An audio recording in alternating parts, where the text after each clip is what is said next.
تین دوست تھے، امام طبرانی، ابو شیخ اور ابن المقری رحمۃ اللہ علیہ۔ یہ تینوں مسجد نبوی میں علم حاصل کرتے تھے۔ اللہ کی شان کے تینوں کے پاس خرچہ ختم ہو گیا، تو 3 دن تک تو تینوں نے فاقہ برداشت کر لیا۔ 3 دن کے بعد فاقہ برداشت کرنا مشکل ہو گیا، تو 2 دوست تو چلے گئے اپنے گھروں کو واپس۔ امام طبرانی رحمۃ اللہ فرماتے ہیں کہ میں نے کہا نہیں، میں ابھی یہاں سے نہیں جاتا، لیکن بھوک سے اتنا نڈھال کہ لیٹا ہوں، مجھ سے اٹھ کے بیٹھا نہیں جاتا۔ بھئی جب 5 دن ہو جائے بھوکے، پھر تو انسان کے لیے کھڑا ہونا مشکل ہوتا ہے نا۔ کہنے لگے اچانک میرے دل میں خیال آیا، طبرانی تو مسجد نبوی کے ایک طالب علم ہونا، تو یہاں تو میزبان اللہ کے پیارے حبیب صلی اللہ علیہ وسلم ہے، تو اپنے میزبان کو جا کے بتائے۔ کہنے لگے یہ خیال آنے کے بعد میں مواجہ شریف پہ حاضر ہوا، سلام کیا، اور سلام کرنے کے بعد میں نے اتنا کہا، یا رسول اللہ صلی اللہ علیہ وسلم الجوع، اے اللہ کے حبیب صلی اللہ علیہ وسلم بہت بھوک لگی ہے۔ کہتے ہیں پھر اس کے بعد میں مسجد سے باہر نکلا کسی کام کی غرض سے، میں نے دیکھا ایک عربی آدمی، وہ ہنڈیا لی ہوئی ہے، روٹیاں ہیں، اور میرا نام پکار رہا ہے۔ جب میں نے اپنا نام سنا تو میں نے پوچھا میرا نام آپ کیسے پکار رہے ہیں؟ وہ کہنے لگا میں مسجد نبوی کا پڑوسی ہوں، ایک دیوار ہے مسجد نبوی کے ساتھ، میں دوپہر کو قیلولہ کرنے کے لیے سیٹا ہوا تھا، خواب میں نبی علیہ الصلوۃ والسلام کا دیدار نصیب ہوا، فرمایا کہ تم مسجد کے پڑوسی ہو اور مسجد میں میرا ایک مہمان بھوکا ہے، اسے کھانا کھلاؤ۔ میری آنکھ کھلی، میں نے دیکھا کہ میری بیوی نے ابھی چولہے سے ہنڈیا اتاری تھی، روٹیاں گرم تھیں۔ میں نے کہا کہ اپنے لیے اور کھانا بنا لو، میں یہ محبوب صلی اللہ علیہ وسلم کے مہمان کو کھانا کھلانے کے لیے جا رہا ہوں۔ میں اس وقت سے دروازے پر آ کر تمہارا نام پکارا۔ یہ علم کی طلب کرنے والے اللہ اور اس کے رسول صلی اللہ علیہ وسلم کے ہاں ایسا مقام رکھتے ہیں۔ چنانچہ ایک آخری واقعہ سنا کر یہ عادل اپنی بات کو سمیٹتا ہے۔ ایک محدث گزرے ہیں، امام بقی الدین ابن مخلد رحمۃ اللہ علیہ، ان کا تذکرہ امام ذہبی رحمۃ اللہ علیہ نے سیر اعلام النبلاء اس میں کیا ہے۔ یہ اسپین کے رہنے والے تھے اور ان کی عمر 20 سال تھی۔ اب ذرا غور کیجئے کہ 20 سال کا نوجوان، اس میں تو دنیا کی تمنائیں، خواہشات، شہوتیں اتنی ہوتی ہیں کہ علم کی طلب اس کے اندر بہت کم ہوتی ہے، اور یہ علم کی طلب کے اندر ایسے ڈوبے ہوئے تھے کہ ہر قربانی کے لیے تیار۔ کہتے ہیں میں نے ایک بڑی کشتی کے اوپر سواری کر لی، اور مجھے بہت سارا وقت، حصہ جو ہے سفر کا، وہ سمندر کے ذریعے طے کرنا تھا۔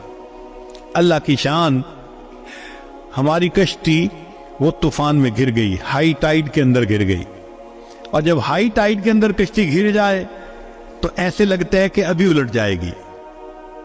ہم لوگوں کو بیماری ہو گئی، جو پیٹ میں تھا وہ سب ہم نے کہہ کر دی، طبیعت خراب، کچھ کھانے کو دل نہیں چاہتا، پھر ہمارے پاس پینے کو پانی بھی نہ رہا، تو ہم سمندر کا نمکین پانی پیتے تھے۔ پھر ایک وقت آیا کھانے کو بھی کچھ نہ رہا، ہمیں 1.5-2 مہینے وہاں طوفان نے گھیرے رکھا، ہم سفر نہیں کر سکے۔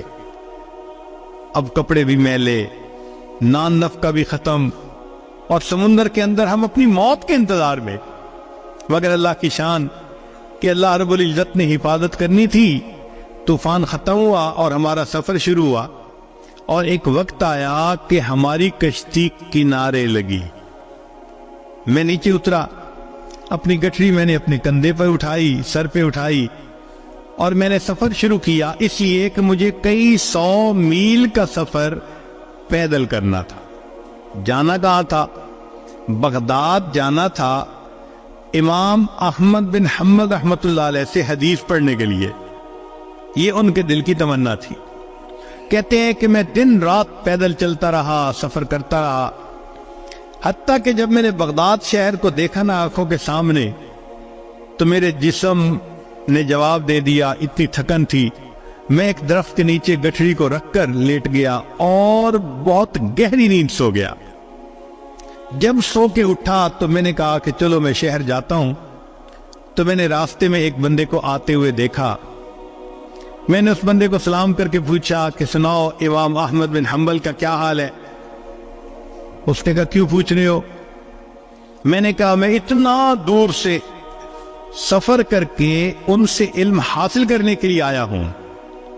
اس بندے نے ٹھنڈی سانس لی، اے نوجوان تمہاری یہ خواہش پوری نہیں ہو سکے گی۔ کیوں؟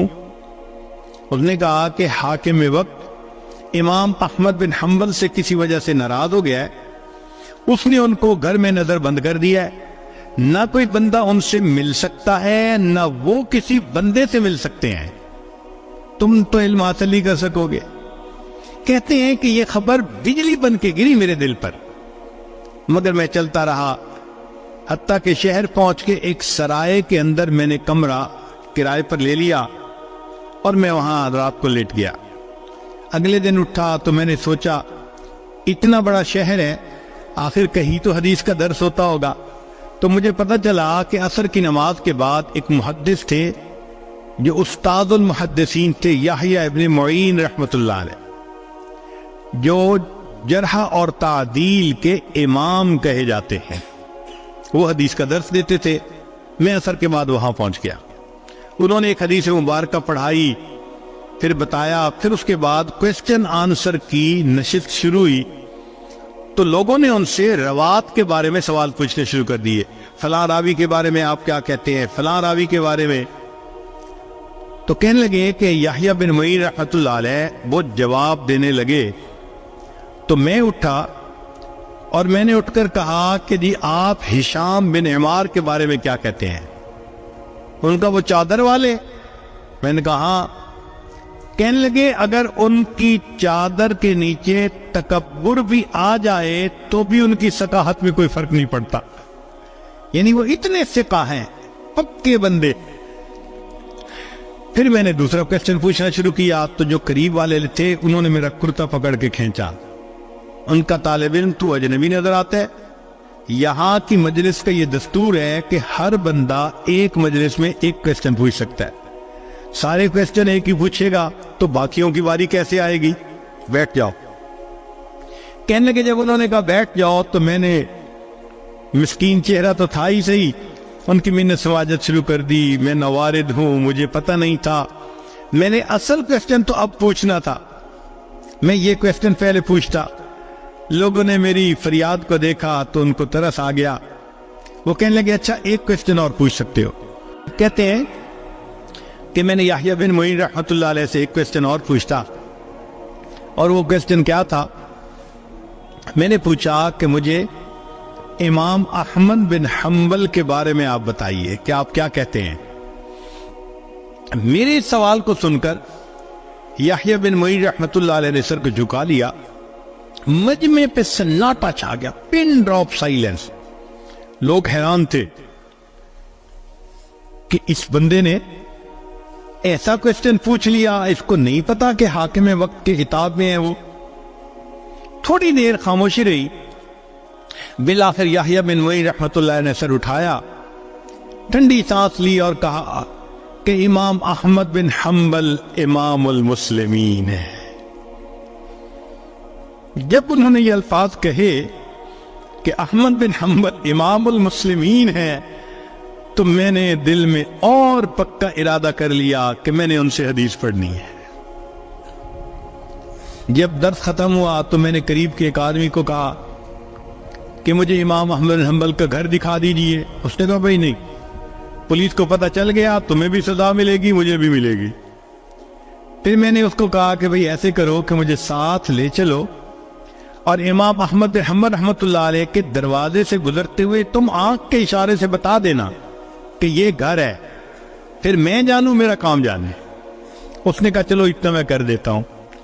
تو اس نے مجھے امام احمد بن حنبل کے گھر کا دروازہ دکھا دیا، میں نے راستہ اچھی طرح یاد کر لیا اور میں لوٹ کے اپنے ہوٹل کے کمرے میں آ گیا۔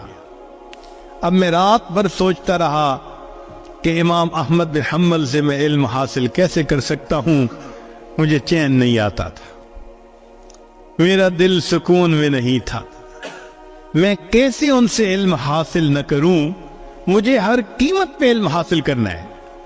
کہنے لگے جب صبح اٹھا تو میرے ذہن میں خیال آیا، میں نے کیا کیا، اپنے ایک گھٹنے کو کپڑے سے باندھ لیا، یعنی جیسے کوئی وونڈ ہوتا ہے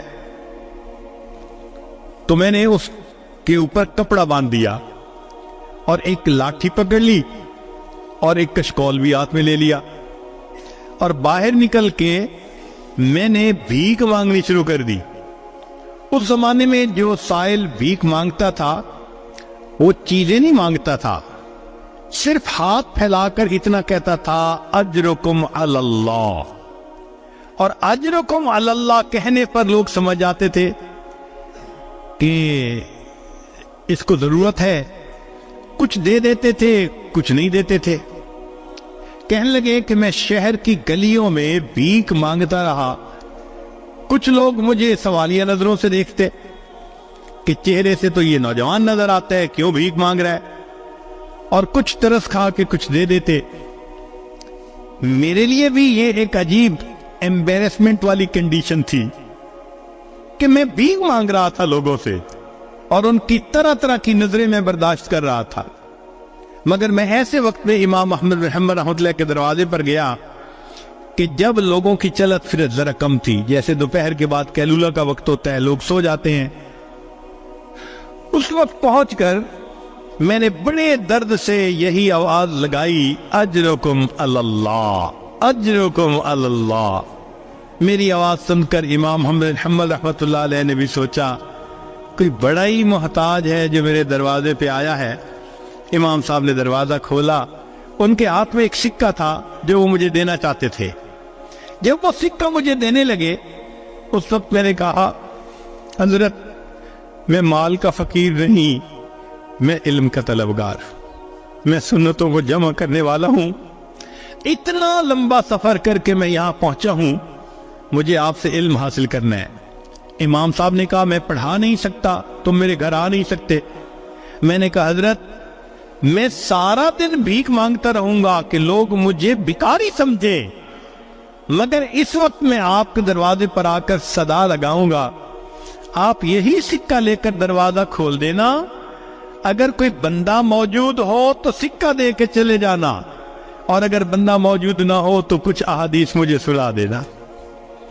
امام صاحب اس پہ تیار ہو گئے، کہتے ہیں پورا سال میں بغداد میں بھیک مانگتا تھا، اور پھر ایک وقت میں استاد کے پاس پہنچ کے وہ کبھی چند حدیثیں سنا دیتے اور میں ان کو سنتے ہی یاد کر لیتا تھا۔ اس طرح میں نے ایک سال امام احمد بن حنبل رحمۃ اللہ علیہ سے علم حاصل کیا۔ اللہ کی شان کے ایک سال کے بعد جو وقت کا حاکم تھا وہ فوت ہو گیا، جو نیا حاکم بنا اس کو امام احمد بن حنبل رحمۃ اللہ علیہ سے عقیدت تھی، اس نے نظر بندی بھی ختم کر دی اور مسجد میں دوبارہ درس بھی شروع کروا دیا۔